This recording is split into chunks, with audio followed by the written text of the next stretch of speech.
Thank you very much for coming. This is only the second of a fairly new experiment, and we're calling this a self-management and sense-making community of practice. Specifically, we're trying out a series on sense-making skills. A month ago, we did one called Driver Summary, and the recording's gonna be ready soon. This one is on deciding by consent. My name is Michael. Some people call me Skyfield. That's my Discord handle. I'm an org designer and a Sociocracy 3.0 facilitator and coach. I'm also the founding steward of the nascent services unit within the RNDAO ecosystem. My wish for you for this session is that you get a deeper understanding about how consent can actually up your game in terms of collective sense making, but also that you'll gain even just some basic skills to start you out as an effective participant in a culture of consent, but also in consent decision-making process. So this is a kind of like a crash course intro. You don't expect to leave in an hour knowing how to facilitate a rigorous consent decision-making process. This is just a beginning. So with that, let's get going. So there's lots of things to talk about consent, but I want to break it into two or three main things. One is consent as a principle to begin with. So, and this, I mentioned I'm a facilitator of Sociocracy 3.0, so this content is actually directly from that. There are sort of other ways to approach consent, but this is the way that I know. So consent as a principle means to raise, seek out, and resolve objections to decisions and actions so that you can reduce the potential for undesired consequences and discover worthwhile ways to improve. Another way to think about it, and a much simpler way to think about this principle, is do things in the absence of reasons not to. That in itself, I hope, shows you that when you're working in consent, there's a bias towards action, as opposed to sort of a permission culture, a permission principle where it's like, don't do anything until your boss tells you to, or until everyone says, let's do this. And so it's like, do things until there's reasons not to. And then when there are reasons not to, stop doing those things, look at what the reason is, and figure out how can we resolve that reason so we can keep on doing things. And the impact on our organization is this supports a coherent autonomy so that individuals are freed up to do more value creation on their own, knowing that there are the agreements in place, that they're actually working coherently. So a culture of consent, there's two things I think are really important here, but I think I'll first say that by adopting a culture of consent, you're creating the conditions for developing greater psychological safety, trust, and belonging. How that might show up is that over time, you have individuals who are sort of bringing more of their whole selves to a to collaboration, and feeling safer to take more risks, and starting to get into the practice that failure is actually a way that we grow. But that can be stressful, that can be scary, especially if you don't have that sense of trust and safety and belonging. So what's going on here and what consent process takes advantage of is something called distributed cognition. And this humans have, I mean, evolved, and also our sort of cognitive capacities have evolved with this so that we could actually work together, trust each other enough to share our cognition to actually overcome some incredibly difficult challenges. But along the way, as a species, we learn what it takes to do this. So this is like rituals to build trust beyond social groups, and then sort of rites of passage to help build sort of in-group bonds. And the result of these is what I mentioned before, this belonging, safety, and trust. And once a group of humans have more of that, then they can start to really tap into this collective intelligence, and especially when making decisions, avoid a lot of costly mistakes. For me, I think this may be the most important point that attracts me to consent process. This is about high fidelity sense making. So if you know, like, high fidelity, a term that came from is the audio industry, and it's the idea that when you reproduce sound, how how faithful is it to the original? And so when I say hi-fi sense making, I mean when we start to form our sort of mental concepts, or form situational awareness based on reality, how faithful is our understanding of what's going on to reality? And so that's what I mean by hi-fi sense making, and therefore lo-fi sense making is when it's not very faithful to reality. And so when I look at some different approaches to collective decision making, um, I say like take voting for example. And I say this is lo-fi sense making because with voting, supremacy, where the ultimate sort of authority rests in voting, is in the unjustified preferences of the majority. So it's like one person, one vote. I don't need to explain to you why I vote this way, but that's the power that I'm given if we're playing the voting game. So here's my vote, and hopefully most people vote the same way. And that is missing out on an opportunity to understand why, and the reason behind um, maybe is how we can actually access a higher quality of sense making. Consensus supremacy rests with the unjustified tolerance level or unjustified opinions of an individual. Again, you've got this situation where you're, the ability to agree is susceptible to an individual potentially not having to actually explain why. Whereas consent, the big shift here is that we move away from personal opinion in terms of where the supremacy for decision making actually rests, and it's away from personal preference into reasoned argument. It does, in my experience, it puts a higher onus on participants. It's work to learn, but it's not that hard, and you can start practicing right away. But I'll start to show you what this looks like in practice. So I like this comparison between consent and consensus because I mean, consensus, the implied question is, do we all agree? I'm not going to go through them all, but I've listed some very typical outcomes of what consensus process can result in, which I don't think are very helpful. But consent flips the question on it, flips it on its head, and instead of looking for agreement, it's asking, are there objections we need to resolve? And by doing that, you're no longer pitting opinion or preference against each other, but you're now creating the conditions where you have this collection of many individuals with their intelligence and sort of harnessing that and channeling it to a problem, and it becomes a shared problem that um, the group works together to resolve. The approach that I've learned, there's actually what is really important to understand is so if we're talking about objection, what actually counts as objection? Objection is very specific, and it means it's an argument that can reveal one of two things. Either if we leave this situation or proposal unchanged, it could or will lead to unintended consequences we'd rather avoid. Or that I see a worthwhile way to make this better right now, and it's worth our time to do it. And if an objection does not meet either of those criteria, to the consent of the participants, it is not a valid objection. And this is where, so if you see the difference between if I say, oh, I don't like that, that's not good enough. And it makes it a lot more clear about if I do see a situation, can I actually see and argue, could I make this better right now? Or as it stands, will this lead to a situation that we don't want, whether that's objectively bad or not? This is one of the refinements that I find can take this, is one of the areas where it can take some time to level up in getting this practice, and having a strong facilitator who can help to guide people is really important.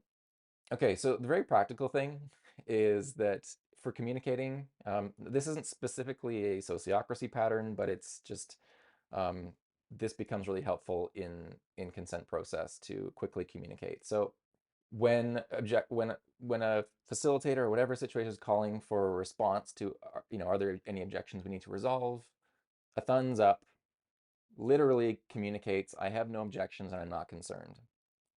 Another way you could see this meaning is like, this is good enough for now and safe enough to proceed, or safe enough to try. The palm down means I have a concern. So specifically, I have a concern, but it's not strong enough to stop this from becoming agreement. So you can imagine a situation where the question is called, and you've got, a combination of thumbs up and a combination of palms down. That means you have people who have no objections, they consent, they concern. Before anything else happens, the group celebrates because they formed an agreement. Afterwards, just depending on time, if there's consent, if it makes sense, we can actually learn, we can ask what were those concerns and minute them, because that might be helpful information as we proceed. But that's a big thing, is like you don't stop an agreement because you've expressed that you have a concern. Okay, so finally, the only other hand signal that we work with is potential objection. And I'm going to underscore that potential is a hand up. And the idea here is that I'm offering you a gift of insight, my unique perspective on why I think this thing doesn't meet the threshold of good enough and safe enough. And potential, because we don't know yet whether the group has consented that this actually is a valid objection. So if in doubt, when you're in a practice and you're like, I don't know, I don't want to, it's like, try it out. If you think it may be a valid objection, but you don't know, better that you raise your voice and have the group sort of realize, you know what, this actually doesn't qualify. It's like, okay, whew, all right, we tried, great. So I touched on this before, but briefly, I just want to remind people that the threshold for consent, now to think about this, is we're not looking for perfection. It's not our friend in the situation. We're navigating complexity. There's no such thing as perfection. There are always going to be unintended consequences, and we do our best to mitigate those. But it also means taking responsibility for what comes as a result of the decisions we make. Um, and so often what we're doing is we're just making an agreement to get us to the next iterative step and be cool with that. So just a reminder, practice good enough, safe enough, making good enough, safe enough agreements.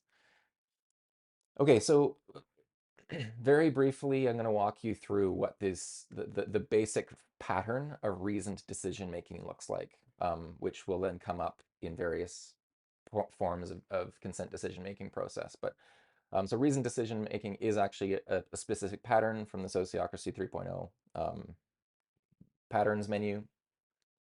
So first thing, a group should be speaking in rounds, right? So just this practice of everyone knows their order and everyone gets an equal chance to use their voice, whether they choose to use it or not. So a presentation is made of let's say, a proposal. The next thing is to make sure everyone understands the words on the page, the words that have been shared, what is being expressed right now. So it's not judging the content, it's just, do I get what is being proposed? And you want to make sure that every participant has actually indicated they understand what's being proposed. And if not, then clarification is required. And if it's super confusing, maybe the facilitator is going to just say, no, this isn't, we're not there yet. But anyway, understanding what is being presented is very clear. In between the understanding and checking for consent, I really like to add in a round of hot takes. So it's like, everyone, first impression, one sentence or less, go. And it's just like, I like this, but I'm concerned about that. You just get a feel for the room. Where's everyone at? And this can really help take the pressure off, um, whether one decides, how they feel about raising their voice about a potential objection or not. So it's a handy thing to do, but it should be quick. Don't let people go on and on and on. And then if there's no, if you've only got concerns or consent, you got an agreement, celebrate, move on, to the next step. But what happens in terms of, so when there is valid objection, you're basically looping through a process of, okay, an objection comes up, understand what it is, make sure that there's consent to it, and if there is, move on to resolving it. And so if you remember that thing that I said before about the principle being sort of do things in the absence of reason not to, at this stage, you're just looping through this process of check, is there a dispute, understand the dispute, and then find a way to resolve it, and then integrate that back into the original proposal until there's no more reasons why not to do it. It's easy to say. This made me go cross-eyed when I was first introduced to it, because it can get quite recursive. And this is where the facilitation, the practice really comes into effect. So just to demonstrate, this is not an easy thing you pick up in an hour. But it actually it does make sense, and it's kind of beautiful when you watch it happen well. So this recursive process. So an idea is presented, there's understanding. If there is a dispute, you have to think about an objection is like a new presentation, a new proposal. So here's my objection. Does the group understand my objection? Does the group consent that my objection meets one of the two criteria? Can this argue why we could make this better now, or why this is going to lead to something we'd rather avoid? If people are like, yep, this is valid, okay, it's a valid objection, then we move on to how do we resolve this?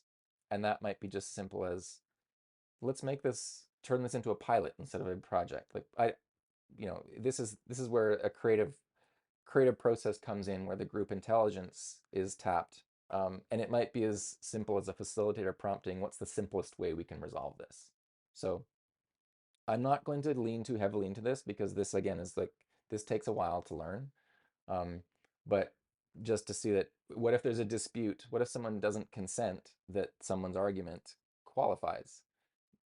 You go to the next layer down, present why you think it doesn't qualify. And usually by this level, if there is another dispute, there's been some misunderstanding. And that when you don't go further, you want to circle back and check, do you really get what this is about? And usually it might be like a 30-second time boxed conversation between the proposer and the disputer. Something gets resolved. But this is varsity level facilitation practice, but just so you know. Um, Almost at the end here. I just want to check, Ramona, you have your hand up, so go for it. What I'm seeing very often is not really at this level. It's more at the level like, oh, I want to offer a new perspective or a different point of view on things. Like, and it's not always a dispute, but it has the potential to pivot the discussion. Is that Yep, something that is like exactly this, or is this something that's different? absolutely. So, I mean, you probably heard me say before in spaces that I've facilitated that I never want structure to get in the way of effectiveness. This was where artful participation comes in. So, and I've been in a situation before in a consent decision making process where I realized, like, I think I have a I think I have an answer that could just shift us, like, get rid of this whole conversation and move us into a better solution space. And that is being artful. So it's like, okay, and you might actually declare it. I know I'm not going with the script here. I know I'm not at this stage of recursive. I'm not actually responding to this third layer down, dispute on a dispute on a dispute. But I think I see a way through this. And again, as a participant, this is part of the culture of consent that we want, and artfulness that we want to cultivate. And that perspective might be just what the group needs to hear to actually make that shift. Um, I've also been in situations where I make that, and then someone's like, "No, actually, for this reason, I actually think we're better off where we are," and there was consent to that. Fine. With practice, people should be able to realize that, okay, I can go off script here. I can break agreements because it might just be what we need right now. It's good to practice these things when the stakes are low. I hope that I demonstrate in my facilitation style is that there's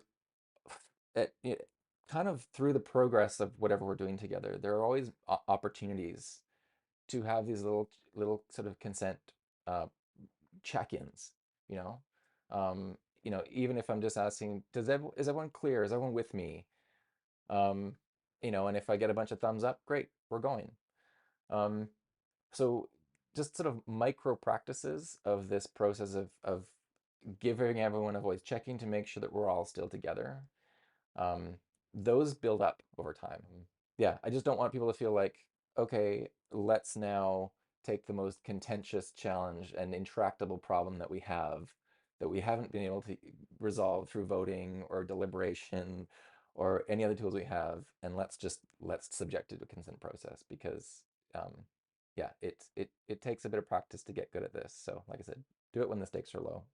So further to this idea that consent is a culture, there is, again, this is from the S3 approach, but there's a social contract that's sort of implied through this practice.